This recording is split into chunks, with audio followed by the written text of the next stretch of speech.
Hello friends, welcome to my channel. இன்றைக்கி நம்ம சேனலில் வந்துட்டு ஆட்டு நுரையீரலை வச்சு ஒரு சூப்பரான கிரேவி பண்ணலாங்க. வாங்க. இந்த ஆட்டு நுரையீரல் வந்து ஆஸ்துமாவுக்கு ரொம்ப நல்லதுங்க. வீசிங் பிரச்சனை எல்லாத்துக்குமே கேட்கும். நீங்கள் அடிக்கடி இதை செஞ்சு சாப்பிட்டா. இப்போ நான் ஒரு ஆட்டோட நுரையீரலை எடுத்து நல்லா க்ளீன் பண்ணி சுடு தண்ணியில் வாஷ் பண்ணி கட் பண்ணி வச்சுருக்கேங்க. இப்போ அதுக்கு தேவையான பொருள் என்னென்னு பார்த்துடலாம். பார்த்திங்கன்னா இஞ்சி, ஒரு துண்டு பெரிய இஞ்சி, 10 பல் பூண்டு, ஒரு 1/4 மூடி தேங்காய், மிளகு காரத்துக்கு ஏற்ப போட்டுக்கலாம். நம்ம பச்சை கருவேப்பிலை, பட்டை, சோம்பு இதுதாங்க அரைக்கிற மசாலா.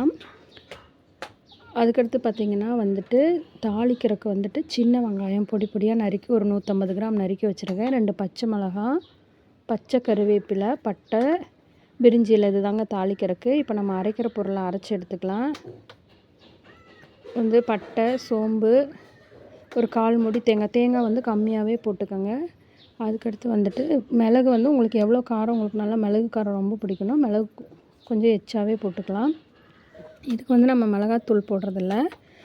காரத்துக்கு மிளகு காரம் மட்டும்தான். அதுபோல் தக்காளியும் சேர்க்க வேணாம், பார்த்துக்கோங்க. இதை நல்லா அரைச்சி எடுத்துக்கலாம். பேஸ்ட் மாதிரி அரைச்சி எடுத்து வச்சுக்கலாம். இப்போ இதை அரைச்சதுக்கப்புறம் நம்ம குக்கரை வச்சு தாளிச்சிடலாங்க.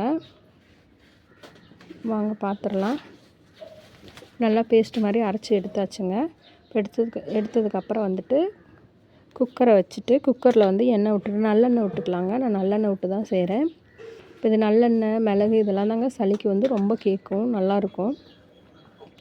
எண்ணெய் காஞ்சதுக்கப்புறம் பட்டை, பிரிஞ்சி இலை, பச்சை மிளகாலாம் தாளிச்சிடலாம்.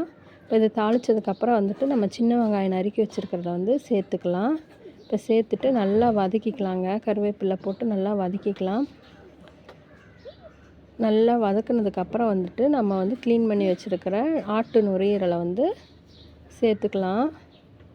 ஆட்டு நுரையீரலை சேர்த்ததுக்கப்புறம் சேர்த்து மஞ்சத்தூள், கல்லுப்பு போட்டு நல்லா வதக்கிக்கலாங்க. ஒரு 10 மினிட்ஸ் வதக்கிக்கலாம். இது வதங்கினதுக்கப்புறம் நம்ம ஒரு 1/4 டம்ளர் 1/2 டம்ளர் தண்ணி ஊற்றிக்கலாம். அதுக்கப்புறம் நம்ம அரைச்சி வச்சுருக்கிற பேஸ்ட்டு இதையும் சேர்த்துட்டு நல்லா பரட்டி விட்டு நல்லா ஒரு 6-7 விசில் விட்டுக்கலாங்க. விசில் 6-7 விசில் விட்டுக்கணும். நிறைய விசில் விட்டால் தான் அதனால நுரையீரல் நல்லா சாஃப்டாக வெந்து வரும். இங்கே பாருங்கள், விசில் விட்டு இறக்கியாச்சு. நல்லா கிரேவி மாதிரி வந்துடுச்சு. இது தோசை, இட்லி, சப்பாத்தி எதுக்கு சாப்பிட்டிங்கனாலும் நல்லாயிருக்கும். இந்த வீடியோ உங்களுக்கு பிடிச்சிருந்துச்சுன்னா மறக்காமல் செல்வாஸ் கிச்சனை சப்ஸ்கிரைப் பண்ணுங்கள்.